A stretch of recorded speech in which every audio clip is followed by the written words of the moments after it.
Hello दोस्तों, आज हम इस वीडियो में हिंदी व्याकरण के समास टॉपिक को बहुत ही अच्छे से पढ़ेंगे और इसके अंत में हम इसके कुछ अभ्यास प्रश्नों को भी इस वीडियो में देखेंगे। समास से प्रत्येक प्रतियोगिता परीक्षा में क्वेश्चन जरूर पूछे जाते हैं, तो चलिए हम समास को अच्छे से समझते हैं। तो आप वीडियो को अंत तक जरूर देखिए। सबसे पहले समास की बात आती है तो समास किसे कहते हैं, इसकी हम डेफिनेशन दें। देखिए समास मैं यहाँ पे लिख देता हूँ, समास किसे कहते हैं। जैसे कि हमने संधि पढ़ा था, संधि में क्या था कि उसमें दो या दो से अधिक वर्ण मिलकर क्या कर रहे थे, एक नया शब्द बना रहे थे और उसमें कुछ परिवर्तन हो रहा था, तो वहां पे संधि थी। लेकिन समास में क्या होता है, यहाँ पर वर्ण ना मिलकर क्या मिलते हैं, आपस में शब्द मिलते हैं। जब हम इसकी डेफिनेशन ऐसे ले सकते हैं, जब देखिए जब दो या दो से अधिक शब्द मिलते हैं, दो से अधिक शब्द मिलकर एक नया शब्द बनाते, एक नया सार्थक, इसको सार्थक भी लिख लीजिए, एक नया सार्थक शब्द बनाते हैं या निर्माण करते हैं, शब्द बनाते हैं, उसे हम क्या कहते हैं, समास कहते हैं। देखिए मैं यहाँ पे डेफिनेशन सब कुछ बस आपके सामने ही यहाँ पे लिख रहा हूँ, ठीक है, ताकि आपके लिए किसी प्रकार का कोई भी कन्फ्यूज़न ना रहे। तो समास किसे कहेंगे, समास जब दो या दो से अधिक शब्द मिलेंगे आपस में और वो शब्द एक नया शब्द बनाएंगे जो कि सार्थक होगा, यानी कि इसका भी अपने आप में कोई अर्थ निकलता होगा, उसे हम समास कहते हैं। जैसे कि मैं एग्जाम्पल के माध्यम से समझाता हूँ आपके लिए। जैसे देखिए, जैसे मैंने कहा दया का सागर। अब देखिए यहाँ पे दया का सागर, दया एक शब्द है और सागर दूसरा शब्द है, तो यहाँ पे क्या होगा, दया एक शब्द और सागर दूसरा शब्द, दोनों को मिला दिया जाए तो नया सामासिक शब्द क्या बनेगा, दया सागर। अब यहाँ पे देखिए दो शब्दों को मिलाकर एक नया शब्द बना दिया दया सागर, तो ये दया सागर क्या कहलाएगा, समास कहलाएगा या सामासिक शब्द कहलाएगा।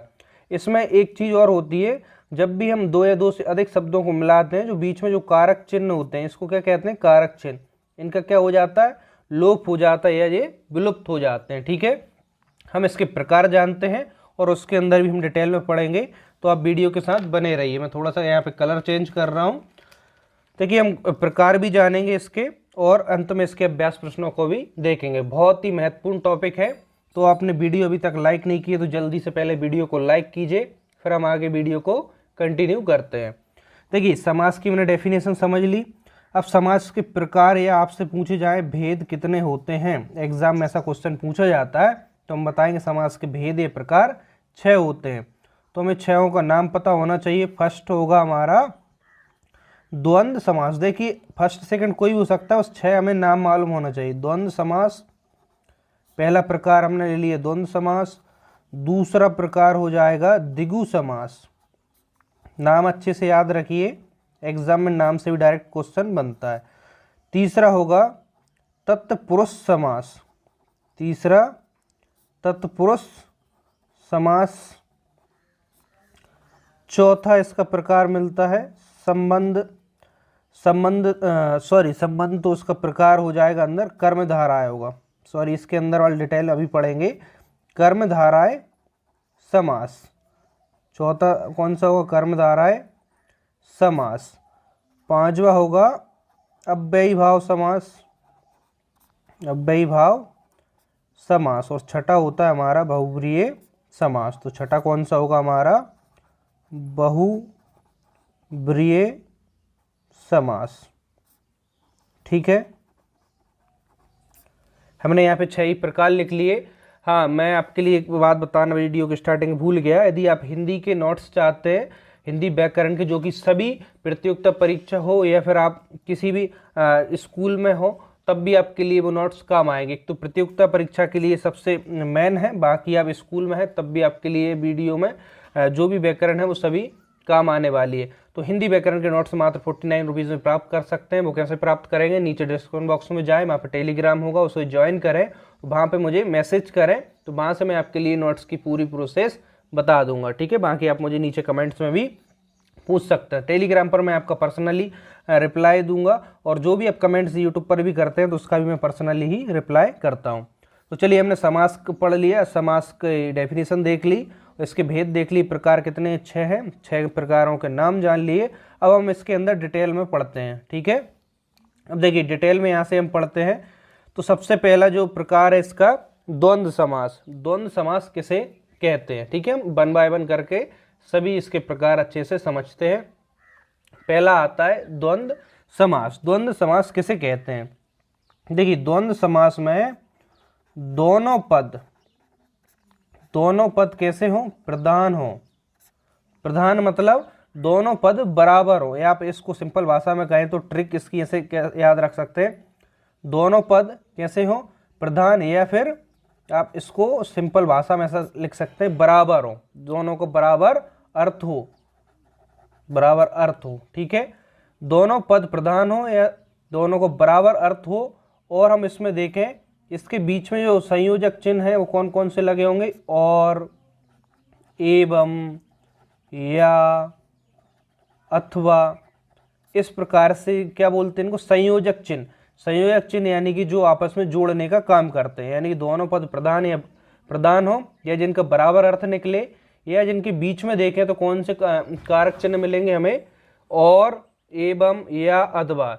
सॉरी, कारक चिन्ह ना बोलकर इनको संयोजक चिन्ह बोलते हैं, क्योंकि ये संयोग करते हैं, शब्दों को आपस में जोड़ने का काम करते हैं। जैसे कि हम इसके एग्जाम्पल में देखें, उदाहरण में अभी हम इसको पहला प्रकार देख रहे हैं, द्वंद्व समास। जैसे कि आपने देखा होगा माता पिता, देखिए ये बीच में क्या लगा है? संयोजक चिन्ह। यदि इस प्रकार का चिन्ह भी दिखे तब भी आप पहचान लेंगे द्वंद्व समास का क्या है? उदाहरण है माता पिता। इसका विग्रह करेंगे तो क्या होगा? माता और पिता। देखिए एग्जाम में विग्रह करने भी पूछा जाता है, तो माता और पिता, देखिए और आ गया, तो और जहां भी संयोग चिन्ह आए विग्रह करने पर तब भी पहचान लेंगे कि द्वंद्व समास है। अब जो मैंने बताया दोनों पद प्रधान है, बराबर अर्थ है, देखिए माता और पिता दोनों को अपने आप में बराबर अर्थ लेते हैं हम। ऐसा नहीं है कि माता ज़्यादा महत्व है, पिता का ज़्यादा महत्व है, दोनों का बराबर महत्व है, आप समझ सकते हैं। और उदाहरण देखें हम, जैसे कि हमने कहा राम कृष्ण, बीच में संयोजक चिन्ह लगा दिख गया तो आप पहले ही पहचान लेंगे, सरल होता है द्वंद्व समास कि द्वंद्व है। इसका विग्रह करेंगे तो क्या होगा? राम और श्याम। देखिए राम और कृष्ण, यहाँ पे राम और कृष्ण लिखा है, ठीक है, तो राम और कृष्ण दोनों का क्या है? बराबर अर्थ निकल रहा है, बराबर महत्व है, तो यहाँ पे भी द्वंद्व समास होगा। और देखिए एग्जाम्पल भाई बहन, तो यहाँ पे संयोजक चिन्ह दिखा तब भी पहचान लेंगे, विग्रह करेंगे तो क्या होगा? भाई और बहन। ठीक है, द्वंद्व समास आपके लिए क्लियर हो गया होगा।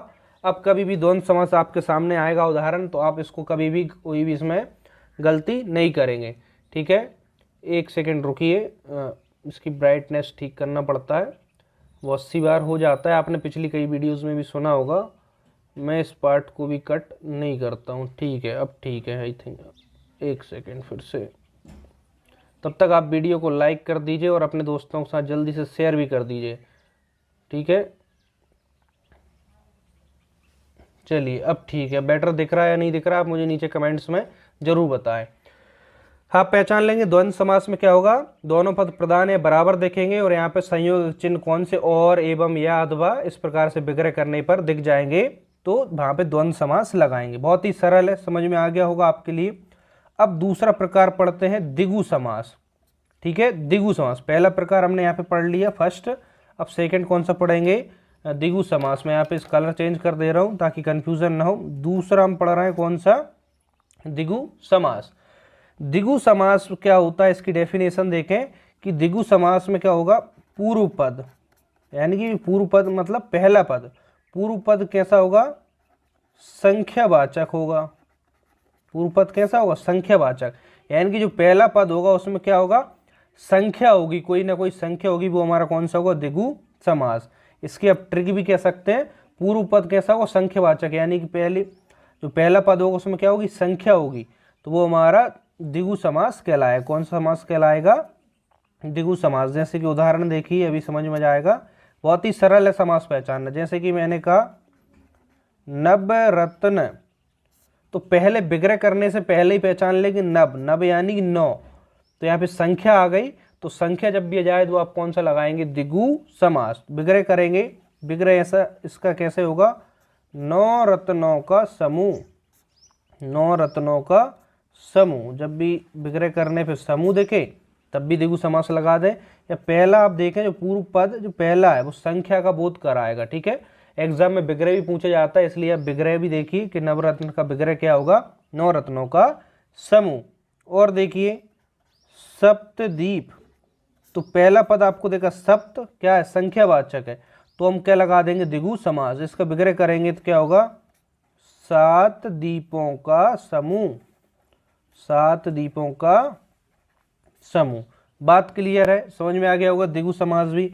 एक एग्जाम्पल और देख लीजिए, त्रिभुवन, तो इसमें त्रि जो है वो क्या है, संख्या, 3 संख्या को दर्शा रहा है, तो त्रिभुवन में कौन सा होगा, द्विगु समास। इसका हम विग्रह करेंगे तो क्या होगा, 3 भवनों का समूह, 3 भवनों का समूह, ठीक है। तो पहला जो पद देखा हमें पूर्व पद वो कैसा देखा, संख्यावाचक, तो इसमें कौन सा हो जाएगा, द्विगु समास हो जाएगा। आई थिंक आपको दोनों अभी तक बहुत अच्छे से समझ आ गए होंगे, द्वंद्व समास और द्विगु समास।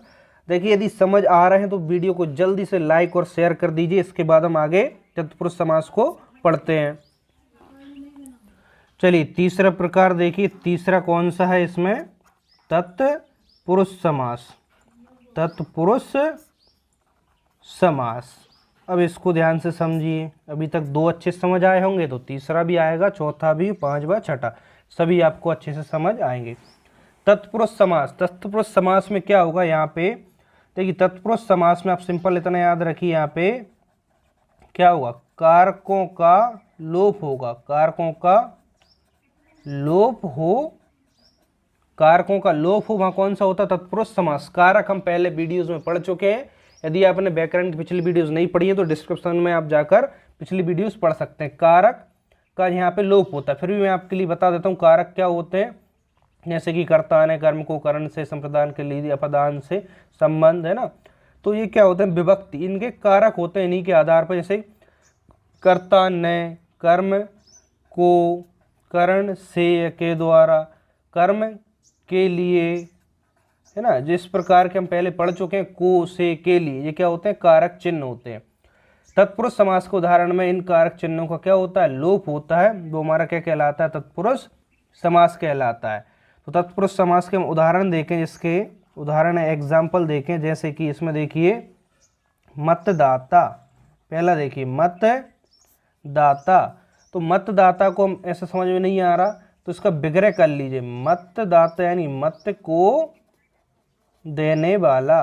देखिए इसका दूसरा तरीका भी है, लेकिन मैं आपके लिए सरल तरीके बता रहा हूँ। विग्रह करिए मतदाता, मत को देने वाला, तो यहाँ पे को क्या आ गया, यहाँ पे कारक चिन्ह आ गया को, तो मतदाता में कौन सा होगा, तत्पुरुष समास होगा। जैसे कि और हम दूसरा देखें कि जन्म जात, तो जो जन्म जात है इसका विग्रह करें जन्म से जात। देखिए विग्रह में पूछा जाता है कि इसका विग्रह क्या होगा, मैं दोनों चीज आपके लिए बता रहा हूँ। तो जन्म जात का इसका क्या होगा, जन्म से जात यानी कि उत्पन्न, तो यहाँ पे से कारक चिन्ह आया, तो लेकिन इसमें तो कारक चिन्ह का लोप है, तो शब्द में कारक चिन्ह का लोप होगा और विग्रह करेंगे तो इसमें कारक चिन्ह आएगा, तो वहाँ पे तत्पुरुष समास होगा।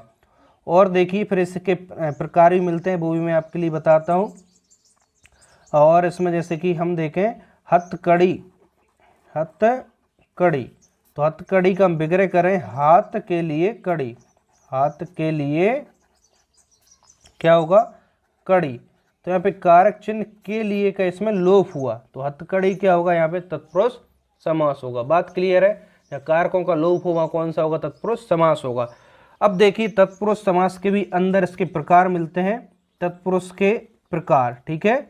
तत्पुरुष मैं यहाँ पे लिखकर भी दे रहा हूँ, तत्पुरुष के यदि प्रकार पूछे या भेद पूछे तत्पुरुष के, इसके अंदर डिटेल में भी हम पढ़ते हैं। तत्पुरुष के भी अंदर हमें 6 ही भेद मिलते हैं। समास के प्रकार पूछे कितने, 6।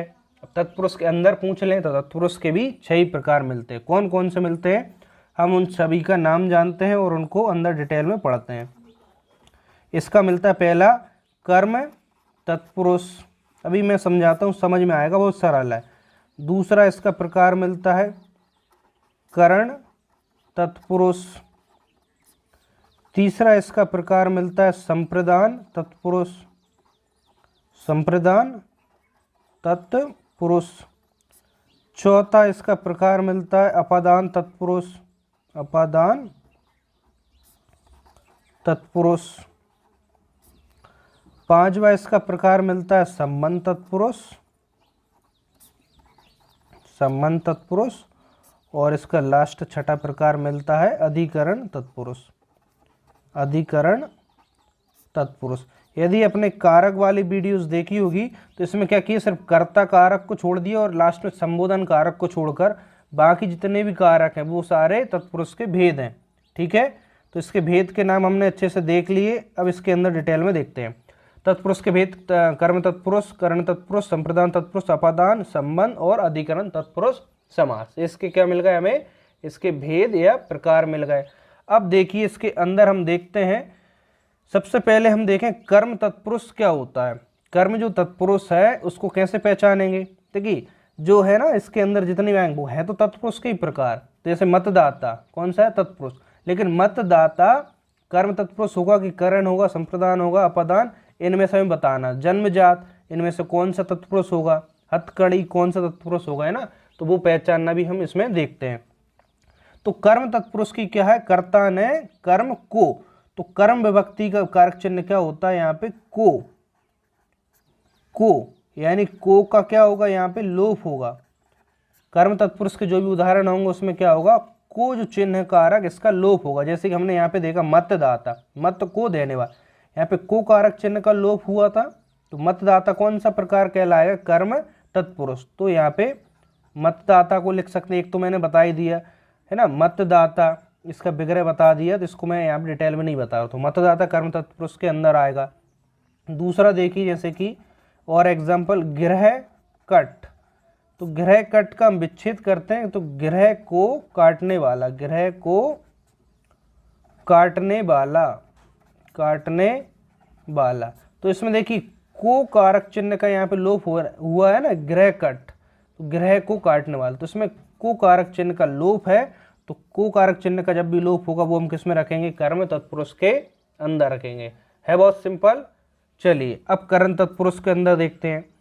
तो करण तत्पुरुष का हमने क्या पढ़ा था, कारक चिन्ह। इसका कारक चिन्ह होता है कर्ता ने कर्म को करण से या के द्वारा, से या के द्वारा, इन दोनों कारक चिन्हों का जहाँ पे लोप हो, या तो से या के द्वारा का लोप हो, वहाँ पे कौन सा होगा, करण तत्पुरुष।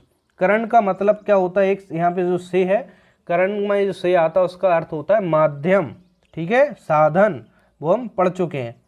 तो से या के द्वारा का लोप हो करण तत्पुरुष कहलाता है। जैसे कि इसके एग्जाम्पल में देखिए, जन्मजात हम ऊपर देख चुके हैं, जन्मजात जन्म से उत्पन्न, तो जो जन्मजात है वो कर्ण तत्पुरुष के अंदर आएगा। जन्म से उत्पन्न, ठीक है, इसका विग्रह नहीं कर रहा हूँ, जन्म से उत्पन्न यानी कि जो जन्म से उत्पन्न, तो जो से आया तो यहाँ पे से कारक चिन्ह का इसमें लोप है ना, जन्म से उत्पन्न। ठीक है, अब इसका दूसरा एग्जाम्पल देखिए, जैसे कि मुंह मांगा, मुंह मांगा, मांगा, तो मुंह मांगा का हम विग्रह करते हैं तो क्या होगा, मुंह से मांगा, मुंह से मांगा। तो यहाँ पे से कारक चिन्ह का लोप हुआ और मुंह से मांगा, यानी कि साधन क्या है यहाँ पे, मुंह। यहाँ पे साधन का बोध होगा तब करण किस में आएगा, करण तत्पुरुष के अंदर आएगा, है ना। तो करण तत्पुरुष का एग्जाम्पल होगा जन्मजात, मुंह मांगा, है ना। यहाँ पे से और के द्वारा कारक चिन्ह का लोप हो। अब हम संप्रदान इसके अंदर देखें, संप्रदान तत्पुरुष के अंदर, तो संप्रदान तत्पुरुष के अंदर क्या होगा, इसमें कौन से कारक चिन्ह का लोप होगा। देखिए संप्रदान को या के लिए, तो यहाँ पे के लिए करके के लिए जो के लिए कारक चिन्ह है इसका क्या होगा, यहाँ पे लोप होगा, तो वहाँ पे संप्रदान तत्पुरुष होगा। जैसे कि इसके उदाहरण देखें, एक उदाहरण तो मैं आपके लिए बता चुका हूँ, हथकड़ी, इसका विग्रह करेंगे तो हाथ के लिए कड़ी अभी बताया था मैंने। तो के लिए जो कारक चिन्ह इसमें लोप हो रहा है वो संप्रदान के अंदर आएगा। मैं इसका दूसरा एग्जाम्पल बताता हूँ, जैसे कि युद्ध भूमि, इसका विग्रह करें हम तो क्या आएगा, युद्ध के लिए भूमि, युद्ध के लिए भूमि। तो यहाँ पे देखिए के लिए का यहाँ पे लोप है, युद्ध भूमि, युद्ध भूमि किसके लिए होती है, युद्ध के लिए भूमि। तो यहाँ के लिए कारक चिन्ह आए वहां पे कौन सा होगा, संप्रदान तत्पुरुष का उदाहरण होगा, है ना। मैं विभक्ति चिन्ह लिख के बता रहा हूँ। तीसरा हो गया। चौथा देखिए अपादान। अपादान में क्या होगा, अपादान में कारक चिन्ह कौन से आएंगे, देखिए अपादान में भी से जो है कारक चिन्ह आएगा, लेकिन यहाँ पे से अलग होने का बोध कराएगा अलगाव, यानी अलग। करण में भी से था, लेकिन यहाँ पे साधन का बोध कराता है, जैसे मुंह से मांगा, मुंह क्या साधन है, लेकिन अपादान में अलग होने का भाव कराएगा से। थोड़ा सा कंफ्यूजन है, ध्यान से देखेंगे समझ आएगा। अपादान तत्पुरुष का उदाहरण कहलाएगा। जैसे कि इसका एग्जाम्पल देखिए, किसके देख रहे हैं हम एग्जाम्पल, हम देख रहे हैं अपादान तत्पुरुष के। तो अपादान तत्पुरुष का एग्जाम्पल देखिए, इसमें एग्जाम्पल जैसे कि हम देखें, जैसे कि धनहीन, इसका विग्रह करने पे हमें समझ आता है कि इसका विग्रह है धन से हीन। देखिए अलग होने का बोध हो रहा है ना, धन से हीन, यानी ये जो से है धन से हीन, यानी कि बिल्कुल भी धन नहीं है, तो धन से अलग होने का यहाँ पे भाव बता रहा है। तो धनहीन और यहाँ पे से का लोप हो रहा है, तो अपादान आएगा, है ना, अपादान तत्पुरुष। जैसे कि और देखें भयभीत, तो क्या आएगा, भय से भीत, भय से भीत, यानी कि भय से डरा हुआ, भय से भीत। तो भय से भीत, भय से अलग, भीत का डर का बोध करा रहा है, तो जो से आएगा अलग, इसका भाव निकल रहा है, तो अपादान तत्पुरुष के अंदर आएगा। बात समझ आ गई। देखिए यहाँ पे आपने वीडियो अच्छे से देखी है तो आपको समझ में आ रहा होगा मैंने किसके लिए क्या विभक्ति चिन्ह लिखी है ना। तो सबके सामने एक बार फिर से एरो लगा देता हूँ ताकि आपको कन्फ्यूज़न ना हो, है ना। अब हम कौन सा बचा, संबंध तत्पुरुष और अधिकरण तत्पुरुष, इसको देखते हैं। देखिए पांचवा प्रकार कौन सा है, तत्पुरुष के अंदर पढ़ रहे हैं अभी हम, है ना, संबंध तत्पुरुष। ठीक है, तत्पुरुष कंप्लीट होता है तो फिर हम इस पे आ जाते हैं, इसके प्रकार पढ़ रहे हैं अभी तत्पुरुष के, फिर कर्मधारय समास पढ़ेंगे। संबंध तत्पुरुष और सरल होता है, इसमें कौन से कारक चिन्ह का लोप होता है, जो संबंध बताते हैं, जैसे कि का, की, के, है ना, रा, री, रे, इस प्रकार से। तो आप पिछली कारक वाली वीडियोस देख लें तो आपके लिए समास बहुत ज़्यादा सरल लगने लगेंगे। तो इन चिन्हों को क्या होगा, यहाँ पे इन चिन्ह का लोप होगा, तो वहाँ पे कौन सा होगा, संबंध तत्पुरुष होगा। देखिए इसके उदाहरण देखिए और ज़्यादा सरल है। संबंध उदाहरण देखें इसके, जैसे कि प्रेम सागर। तो प्रेम सागर शब्द देखा, इसका आप विग्रह करेंगे तो प्रेम का सागर। तो इसमें का कारक चिन्ह का लोप है प्रेम सागर में, तो का कारक चिन्ह संबंध को बताता है, तो संबंध तत्पुरुष के अंदर प्रेम सागर को रखेंगे। जैसे कि भारत रत्न, भारत रत्न क्या होगा, भारत का रत्न, भारत का रत्न। तो यहाँ पे देखिए का कारक चिन्ह का लोप है, संबंध दर्शा रहा है ना, भारत का रत्न, तो यहाँ पे हम संबंध तत्पुरुष के अंदर रखेंगे। ठीक है, समझ में आ गया। तो तत्पुरुष का लास्ट प्रकार देखिए, छठा प्रकार इसका कौन सा है, अधिकरण तत्पुरुष। जिसने कारक अच्छे से पढ़े हैं तो उसके लिए बहुत अच्छे से समझ आ रहा होगा, नहीं पढ़े हैं तो लिंक डिस्क्रिप्शन बॉक्स में मिल जाएगी प्लेलिस्ट की, वहाँ से हिंदी व्याकरण की वीडियोस देख सकते हैं। अधिकरण तत्पुरुष के हमने देखे थे कारक चिन्ह क्या होते हैं, इसका होता है एक तो मैं और दूसरा होता है पर। तो इसमें मैं और पर कारक चिन्ह का क्या हो, यहाँ पे चिन्ह का लोप हो, तो वहाँ पे अधिकरण तत्पुरुष होगा। जैसे कि उदाहरण देके हम इसके उदाहरण देखिए, उदाहरण से और क्लियर होगा। जैसे कि हमने कहा कि आत्मविश्वास, आत्मविश्वास, तो आत्मविश्वास का हम विग्रह करें तो क्या होगा, आत्मा पर विश्वास। आत्मविश्वास का विग्रह क्या होगा, आत्मा पर विश्वास। तो पर कारक चिन्ह का लोप है तो आत्मविश्वास कौन से आएगा, अधिकरण तत्पुरुष के अंदर आएगा। जैसे कि एक और देखें हम इसमें, जो मैं वाला एग्जाम्पल इसमें हम देखें, जैसे कि नीति निपुण, नीति निपुण। आप अपने मन से कोई और एग्जाम्पल लिख सकते हैं, तो आप मुझे नीचे कमेंट्स बॉक्स में बताएं। तो नीति निपुण का विग्रह करेंगे नीति में निपुण, तो इसमें देखिए मैं कारक चिन्ह का लोप हुआ तो मैं किसके अंदर आता है, अधिकरण तत्पुरुष के अंदर। तो नीति निपुण में कौन सा कारक होगा, अधिकरण तत्पुरुष कारक होगा। देखिए हम डिटेल में पढ़ रहे हैं तो आप आई होप आपको अच्छे से समझ भी आ रहा होगा, है ना। यदि समझ एक बार में नहीं आता तो आप वीडियो को 2 बार भी देख सकते हैं और नोट्स के लिए आप मुझसे संपर्क कर सकते हैं। चलिए तत्पुरुष हमारा पूरा हो गया। फिर से दोहराता हूँ, द्वंद्व समास पढ़ लिया हमने जिसके दोनों पद प्रधान बराबर हो। द्विगु समास पढ़ लिए, पहला पद संख्यावाचक हो। तत्पुरुष समास पढ़ लिए, तत्पुरुष समास विग्रह इसके अंदर प्रकार न देखें तो तत्पुरुष समास में सिंपल कारकों का लोप होता है। तो कारकों के आधार पर इसके हमारे कितने 6 प्रकार मिलते हैं, 6 प्रकार पढ़ लिए। अब हमारा नेक्स्ट आ जाता है, कौन सा आ जाता है नेक्स्ट, हमारा नेक्स्ट जो प्रकार है वो आ जाता है हमारा चौथा, कर्मधारय समास। ठीक है, कर्म धाराय समास। ठीक है, चौथा प्रकार है समास का। कर्मधारय समास की हम बात करते हैं तो कर्मधारय समास की हम डेफिनेशन क्या दे सकते हैं। देखिए कर्मधारय समास में इसमें सिंपल इसको आप ऐसे समझिए कि पूर्व पद यानी पहला पद क्या हो, विशेषण हो, विशेषण, पहला पद विशेषण हो और उत्तर पद यानी कि दूसरा पद। उत्तर पद किसे कहते हैं, दूसरे पद को कहते हैं। तो दूसरा पद क्या हो, विशेष से हो। विशेष से और विशेषण इनके बारे में भी हम पढ़ चुके हैं, लेकिन मैं फिर से बताता हूँ। विशेषण जिसकी विशेषता बताते हैं, विशेष जिसकी विशेषता बता रहे, जैसे कि राम बहुत होशियार है तो होशियार क्या हो गया, उसका गुण हो गया तो विशेषण हो गई। किसकी बात कर रहे हैं, राम, तो जिसकी बात कर रहे हैं वो विशेष हो गया। तो सिंपल है, कर्मधारय समास ऐसे पहचानेंगे कि पहला जो वाला पद होगा वो विशेषण होगा, दूसरा जो पद होगा वो विशेष होगा। कैसे, उदाहरण से देखिए तो आपको समझ आ जाएगा। कर्मधारय समास का एग्जाम्पल देखें, जैसे कि पहला एग्जाम्पल काली मिर्च। प्रैक्टिस हो जाती है डायरेक्ट समझ आएगा। इसमें क्या है, काली मिर्च, इसका हम विग्रह करें, पहले विग्रह करना भी देख लीजिए।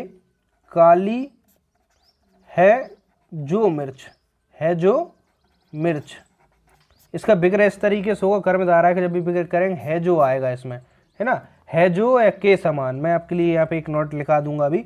तो यहाँ पे देखिए हम कह रहे थे पहला पद विशेषण, दूसरा विशेष है। तो पहला इसमें काली है और दूसरा क्या है, मिर्च है। तो पहली काली और दूसरी मिर्च है। तो काली क्या है, कोई विशेषता है ना कि काली है, मिर्च कैसी है, काली है। तो काली विशेषता बता रहा है, तो काली क्या हो गया, विशेषण। किसकी विशेषता बता रहा है, काली क्या है, मिर्च है। तो मिर्च यहाँ पे क्या हो गया, विशेष, यानी कि बाद वाला विशेष और पहले वाला क्या हो गया, विशेषण। तो काली मिर्च जो शब्द आया हमारा कर्मधारय समास के अंदर आया। ठीक है, इसमें चलिए 1-2 एग्जांपल और बताता हूँ, इसकी और ट्रिक भी बता देता हूँ।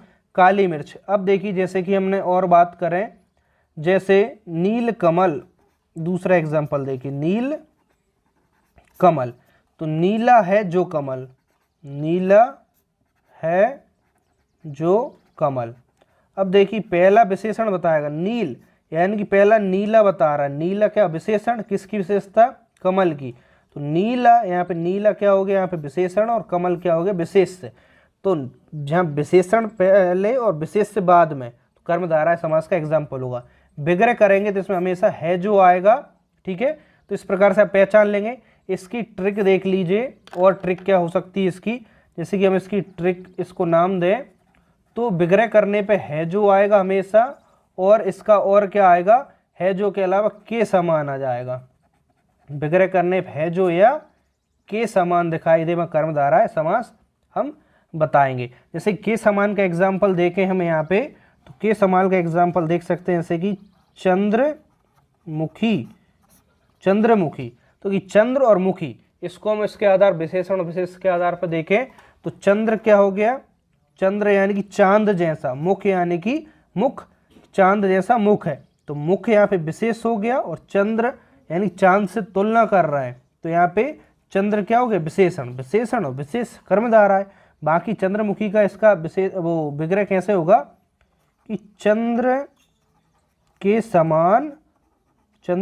समान मुख वाली, मुख वाली। तो इसमें देखिए के समान आया विग्रह करने पे। मैंने आपके लिए बताया ट्रिक, है जो या के समान जहाँ विग्रह करने पे आए वहां पे आपका कर्मधारय समास होगा। अब 5वें प्रकार देख लीजिए। अभी तक आपके लिए बहुत अच्छे से समझ आए होंगे, तो अगला भी आएगा। पांचवा प्रकार है अव्ययी भाव समास। पांचवा कौन सा है? अव्ययी भाव समास। देखिए सभी बहुत सरल है, बस तत्पुरुष के हमें थोड़े से प्रकार मिलते हैं तो उसके अंदर ज़्यादा हमें थोड़ा सा डिटेल में देखना होता है। अव्ययी भाव समास की हम परिभाषा देखें तो इसमें क्या होगा? पूर्व पद, पूर्व पद यानी पहला पद क्या होगा? अव्यय होगा।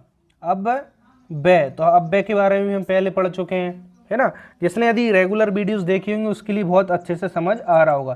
तो रेगुलर कौन कौन यहाँ पे वीडियोस देखता है वो नीचे मुझे कमेंट्स में अपना नाम जरूर बताए, तो उसका नाम हो सकता है मैं अगली वीडियो में यहाँ पे लूँ। तो अव्ययी भाव समास में क्या होगा? पूर्व पद अव्यय होगा। अव्यय यानी कि जिसमें किसी प्रकार का परिवर्तन ना हो, व्यय ना हो। अव्यय क्या होते हैं? जैसे कि यथा, है ना, प्रति, यानी इनका हमेशा ऐसा ही प्रयोग होगा। और भी कई सारे हो सकते हैं, तो जो इस प्रकार से आए जिसका व्यय ना हो, परिवर्तन ना हो, वो अव्यय कहलाते हैं। जैसे कि उदाहरण के माध्यम से देखिए आपको अच्छे से क्लियर हो जाएगा। जैसे कि हम अव्ययी भाव के उदाहरण देखें, इसका उदाहरण देखें जैसे कि यथा स्थान, तो पहले ही देखिए हमें पूर्व पद में यथा लगा है तो अव्ययी भाव का ये क्या हो गया? हमारा एग्जाम्पल हो गया। जैसे कि इसका वो करें विग्रह स्थान के अनुसार, एग्जाम में हमारा विग्रह भी पूछा जाता है, इसलिए विग्रह भी हमें पढ़ना होगा।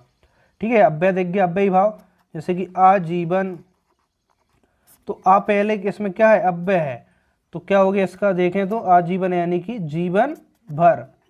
तो जहाँ अव्यय देखा अव्ययी भाव समास। अच्छा इसमें और देखिए जैसे प्रतिदिन, तो प्रति क्या है? अव्यय है, तो प्रति यानी कि प्रत्येक दिन। तो ये क्या हो गया? अव्ययी भाव समास के एग्जाम्पल हो गए। जैसे कि यथा समय, समय के अनुसार। अच्छा जिसमें एक एक, हाथों हाथ, इस प्रकार के एग्जाम्पल आए वो भी, जैसे कि हाथों हाथ। ठीक है, इस प्रकार के एग्जाम्पल भी आए तो अव्ययी भाव के अंदर आए। हाथों हाथ, है ना, एक एक, जो डबल रिपीट होते हैं शब्द आपस में, वो भी अव्ययी भाव के अंदर हम इनको रखते हैं। ठीक है। अब लास्ट प्रकार देखिए, लास्ट इसका कौन सा प्रकार है? वीडियो आज लॉन्ग जरूर हो गई लेकिन आपके लिए कंप्लीट समास इस वीडियो में पढ़ने को मिल जाएगा। बहुव्रीहि समास। तो बहुव्रीहि समास देखिए, इसमें बहुव्रीहि समास, तो बहुव्रीहि समास क्या होगा? इसको देखिए, मोस्ट आईएमपी है बहुव्रीहि समास। बहुव्रीहि समास को आप ऐसे समझिए, इसमें क्या होता है? जब दो पद मिलकर तीसरे का बोध कराएं, तो सिंपल यहाँ पे क्या होगा? तीसरे शब्द का बोध हो। सिंपल भाषा में यहाँ पे तीसरे शब्द का बोध हो, बहुव्रीहि समास होता है। जब दो शब्द मिले और अर्थ तीसरे का निकले, वहां पे कौन सा होगा? बहुव्रीहि समास। उदाहरण देखिए, समझ आएगा उदाहरण से। जैसे कि हमने कहा, जैसे कि इसमें अच्छा सा एग्जाम्पल लें, उससे समझ में आएगा। जैसे कि हमने कहा लंबोदर, लंबोदर, तो देखिए लंबोदर देखें हम, लंबोदर यानी कि इसका विग्रह करें पहले, तो लंबा उदर है जिनका, इसमें इसी प्रकार से बहुव्रीहि विग्रह होगा, लंबे उदर है जिनका। तो देखिए लंबा उदर यानी कि पेट, तो लंबा पेट है जिनका, अर्थात इसका मतलब क्या हुआ? अर्थात लंबा पेट किसका है? गणेश जी, तो गणेश जी। तो यहाँ पे लंबोदर है, लंबा और उदर से मिलकर बना है, लेकिन इसका अर्थ बोध तीसरे शब्द का करा रहा है। लंबोदर, लंबोदर किसे कहते हैं? गणेश जी को। तो लंबोदर में बहुव्रीहि समास होगा। जैसे कि और देखें हम, नीलकंठ, नीलकंठ, तो नीलकंठ यानी कि नीला कंठ है जिनका, नीला कंठ है जिनका। इसमें विग्रह इसी प्रकार से होगा, नीला कंठ है जिनका, अर्थात नीलकंठ किसका है? शिव जी का। तो यहाँ पे किसका बोध हो रहा है? भगवान शिव जी का, भोलेनाथ जी का बोध हो रहा है। तो नीलकंठ, नील और कंठ दो शब्द से अर्थ तीसरे का हो रहा है, तो जब तीसरे का बोध कराए तो वहां पे कौन सा होगा? बहुव्रीहि समास। जैसे कि और देखिए, गिरिधर, गिरिधर यानी कि गिरि और धर, यानी गिरि को धारण करने वाला, गिरि को धारण करने वाला, यानी कि गिरि पर्वत होता है, उसको उठाने वाला, गिरि को धारण करने वाला, अर्थात कौन होगा? गिरि को धारण करने वाला, अर्थात किसने करा था? श्री कृष्ण। तो यहाँ पे गिरिधर कहने से हमें श्री कृष्ण का बोध हो रहा है। बहुव्रीहि समास, दो शब्द यहाँ पे हैं लेकिन अर्थ तीसरे का बोध हो रहा है। लंबोदर कहने से गणेश जी का बोध हो रहा है, नीलकंठ कहने से शिव जी का बोध हो रहा है। तो ऐसे जो भी उदाहरण होंगे वो हम किसके अंदर रखेंगे, वो सारे हम रखेंगे बहुब्रीहि समास के अंदर रखेंगे। चलिए जल्दी से यहाँ पे मैं टेबल के माध्यम से समास के कुछ आपके लिए यहाँ पे उदाहरण जो अभ्यास प्रश्न है उनको भी बता देता हूँ। वीडियो लॉन्ग हो गई लेकिन इस वीडियो में हम कंप्लीट समास को पढ़ लेंगे ताकि नेक्स्ट वीडियो से हम नेक्स्ट न्यू टॉपिक के बारे में पढ़ें। तो जल्दी से देखिए टेबल में पहला क्वेश्चन आपके सामने है, किस समास में शब्दों के मध्य में संयोजक शब्द का लोप होता है। तो हमने देखा था संयोजक शब्द में जो संयोजक क्या होता है, मिलाने वाले शब्द। तो किस में लोप होता है, वो हमने स्टार्टिंग में ही देखा था द्वंद्व समास, जिसमें सही और अथवा या है ना, ये संयोजक चिन्ह होते हैं, तो इसका लोप होता है वो द्वंद्व समास, सी ऑप्शन। पूर्व पद संख्यावाची शब्द है, तो पूर्व पद किस में होता है, संख्यावाचक, तो हमने देखा था दिगु में, तो डी वाला। जन्म जात शब्द है, कौन सा है, जन्म से जात, तो इसमें कारक चिन्ह का लोप हुआ, तत्पुरुष से आएगा, प्रकार नहीं दिया, बी वाला। चौथा यथा स्थान सामाजिक शब्द का विग्रह होगा, तो यथा स्थान अपने आप में यथा क्या है, अव्यय है, लेकिन यहाँ पे विग्रह पूछा है स्थान के अनुसार, बी हो जाएगा। पांचवा देखिए, जिस समास में दोनों पदों के माध्यम से एक विशेष या तीसरे अर्थ का बोध हो उसे क्या कहते हैं, अभी लास्ट में पढ़ा, बहुब्रीहि समास, डी। छठा देखिए, सप्तद्वीप समासिक पद का विग्रह होगा। सप्तद्वीप आप देख रहे हैं 7, इसमें लिखा है संख्यावाचक, तो संख्या किस में आती है हमारी, दिगु समास में, लेकिन इसमें पूछा है विग्रह, 7 द्वीपों का समय, बी होगा। सातवां मतदाता समासिक शब्द का विग्रह होगा, मतदाता किस में होगा, मत को देने वाला, तो ए आंसर होगा, बाकी तत्पुरुष का प्रकार है ना। आठवां देखिए, आत्मविश्वास में समास है, आत्मा पर विश्वास, तो ये अपने आप में कर्मधारा सॉरी किसका हो जाएगा, देखिए आत्मविश्वास, तो आत्मविश्वास आपका आएगा, जैसे इसका विग्रह करें आत्मा पर विश्वास, तो हमने देखा था कि पर किसका, तत्पुरुष के अंदर है, इसमें कारक चिन्ह का लोप है, सी आएगा, है ना। तो ये किसका है, अधिकरण तत्पुरुष प्रकार देखे तो नभा होगा, नील कमल का विग्रह होगा, नील कमल, तो नीला है जो कमल, तो नील कमल कौन सा विग्रह हो जाएगा, ए वाला, नीला है जो कमल। 10वां देखिए, लंबोदर का विग्रह पद होगा, लंबा उदर है जिनका अर्थात गणेश जी, अभी हमने देखा। तो ठीक है, हमने इसके अभ्यास प्रश्नों को भी इस वीडियो में देख लिए। वीडियो लॉन्ग जरूर हो गई है लेकिन आपके लिए बहुत ही अच्छी और हेल्पफुल रही है, कंप्लीट समास डिटेल में आपके लिए इस वीडियो में मिल गए। यदि नोट्स चाहते हैं नीचे मुझे कमेंट्स में बताइए, डिस्क्रिप्शन बॉक्स में जाइए, टेलीग्राम चैनल को ज्वाइन कीजिए और मुझे वहाँ पे मैसेज करिए, जो भी डाउट हो वो भी आप वहाँ से क्लियर कर सकते हैं। और आप हिंदी व्याकरण के अन्य वीडियोस देखना चाहते हैं तो यहाँ पे डिस्क्रिप्शन बॉक्स में नीचे है, उसमें आपके लिए हिंदी व्याकरण की जो प्लेलिस्ट है वो मिल जाएगी, वहाँ से आप अन्य वीडियोज़ भी देख सकते हैं। तो आई होप आज की वीडियो पसंद आई होगी। वीडियो पसंद आई तो लाइक शेयर और चैनल को सब्सक्राइब जरूर करें। तो मिलते हैं नेक्स्ट वीडियो में, आज के लिए इतना ही, थैंक यू।